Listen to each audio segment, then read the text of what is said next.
Caros irmãos e irmãs, é com alegria que lhes dou as boas-vindas ao meu canal, Luiz Harley Góes.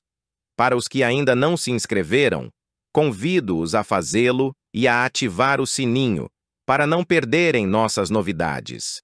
Neste espaço, compartilho vídeos que abençoarão suas jornadas cristãs, oferecendo conhecimento bíblico em diversas áreas, para que vocês possam crescer espiritualmente e, assim, evitar as armadilhas da ignorância. Como ser inundado pela graça de Deus. Por Luiz Harley Góes. O Senhor está perto daqueles que são de coração quebrantado, e salva também o contrito de espírito.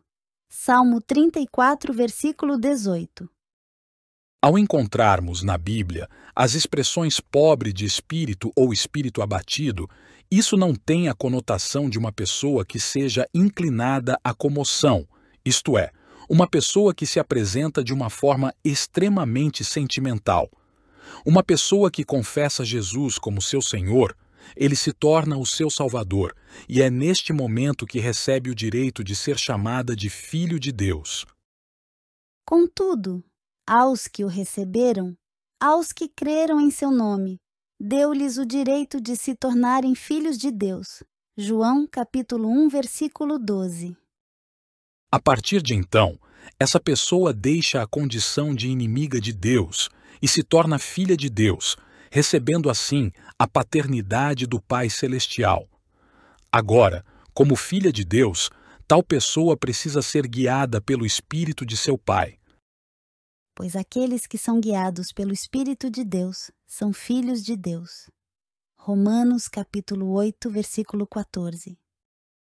Mas, para que isso se suceda, se faz necessária uma mudança na forma de nossa mente pensar. Não vivam como vivem as pessoas deste mundo, mas deixem que Deus os transforme por meio de uma completa mudança da mente de vocês. Assim vocês conhecerão a vontade de Deus, isto é, aquilo que é bom, perfeito e agradável a Ele. Romanos capítulo 12, versículo 2. É através de seus pensamentos que Deus expressa essa vontade que se mostra boa, perfeita e agradável, a qual sempre será o melhor para qualquer um que experimentá-la. Antes de crer em Jesus, qualquer pessoa tem sua vida baseada naquilo que são os seus pensamentos humanos, os quais são baseados nos seus sentidos.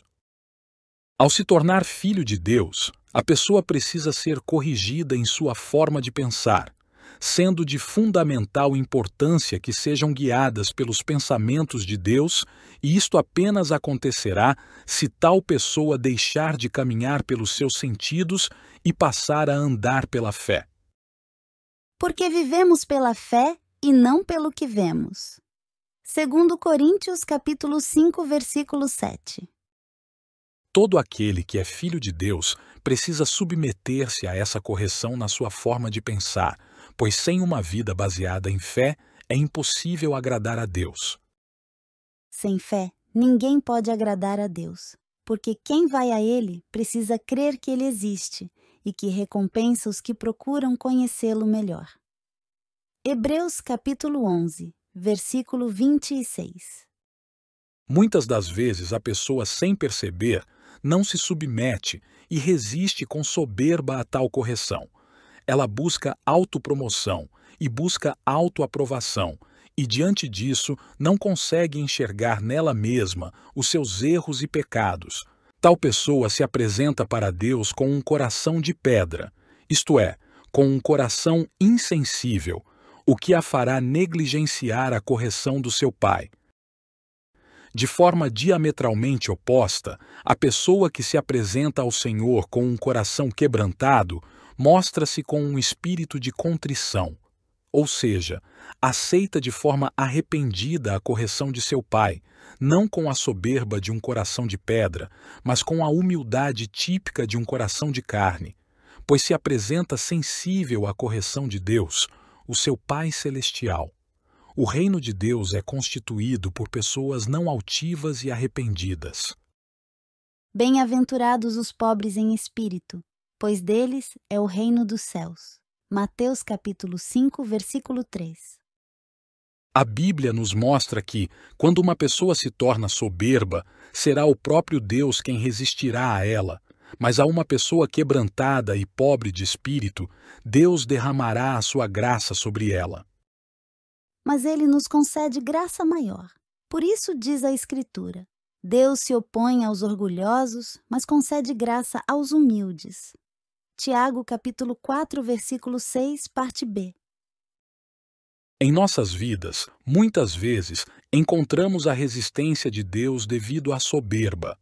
É quando nossa vida espiritual se encontra estagnada e apresentamos problemas em várias áreas, tais como conjugal, financeira, saúde, etc.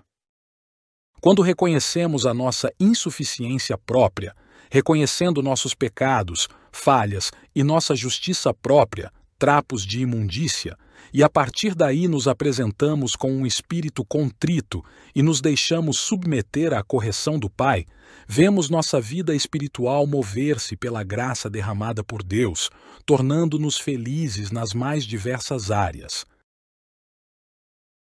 Pense nisso. Jesus te ama. Eu sou Luiz Arley Góes